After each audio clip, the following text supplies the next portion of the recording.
دکھائی نہ دیا، پھر پیچھے دیکھا تو وہاں بھی کچھ نظر نہ آیا۔ اس کے بعد میں نے سر اوپر اٹھایا تو کیا دیکھتا ہوں کہ جو فرشتہ ہرا میں میرے پاس آیا تھا وہی آسمان و زمین کے درمیان موجود ہے۔ یہ دیکھ کر میرا پورا وجود اس کے روب سے بھر گیا، یہاں تک کہ میں زمین کی طرف جھک گیا۔ پھر میں خدیجہ کے پاس آیا اور کہا مجھے چادر اڑا دو، مجھے چادر اڑا دو، مجھے کمبل اڑا دو، ٹھنڈے پانی کے چھینٹے مارو۔ انہوں نے کمبل اڑا دیا، ٹھنڈے پانی کے چھینٹے مارے۔ پھر یہ آیات نازل ہوئی، اے کمبل پوش اٹھ اور لوگوں کو ان کی بدعملی کے نتائج سے ڈرا، اپنے رب کی بڑائی بیان کر اور اپنے کپڑے پاک رکھ اور گندگی سے الگ تھلگ رہ۔ بعثت نبوی کے ابتدائی 3 برسوں میں آپ چپکے تبلیغ کرتے رہے۔ اس دوران میں سیدنا ارقم رضی اللہ عنہ کا گھر اسلامی تحریک کا مرکز بنا۔ یہ گھر کوہ صفا کے دامن میں واقع تھا۔ نمازیں گھروں کے اندر اور پہاڑوں کی گھاٹیوں میں پڑھی جاتی رہیں۔ اس تبلیغ کے ذریعے سے چراغ جلتا رہا۔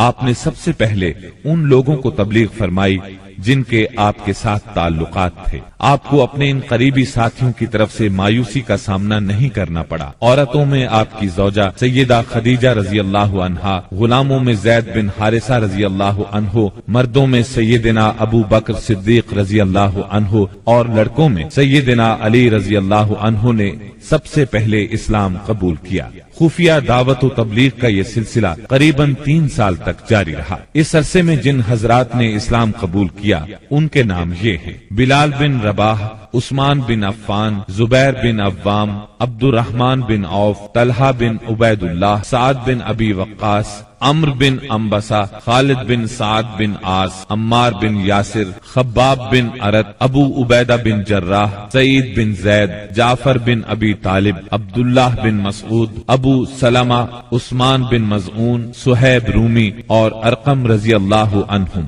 مجموعی طور پر قریباً 40 افراد نے اسلام قبول کیا۔ ان حضرات کو السابقون الاولون کہا گیا۔ اس خاموش تبلیغ کے نتیجے میں 40 افراد نے اسلام قبول کیا۔ اس طرح اسلام کی بنیاد مضبوط ہو گئی۔ تب اللہ کا حکم آیا، اے کمبل لپیٹ کر لیٹنے والے اٹھو اور خبردار کرو، اپنے رب کی بڑائی کا اعلان کرو۔ یہ سورہ مدثر کی پہلی 2 آیات کا ترجمہ ہے۔ ان میں نبی صلی اللہ علیہ وسلم کو اس عظیم اور جلیل کام کے لیے اٹھنے اور نیند کی چادر پوشی اور بستر کی گرمی سے نکل کر جہاد، کوشش اور مشقت کے میدان میں آنے کے لیے کہا گیا۔ یا ایھا المدثر قم فانذر، اے چادر پوش اٹھ اور ڈرا۔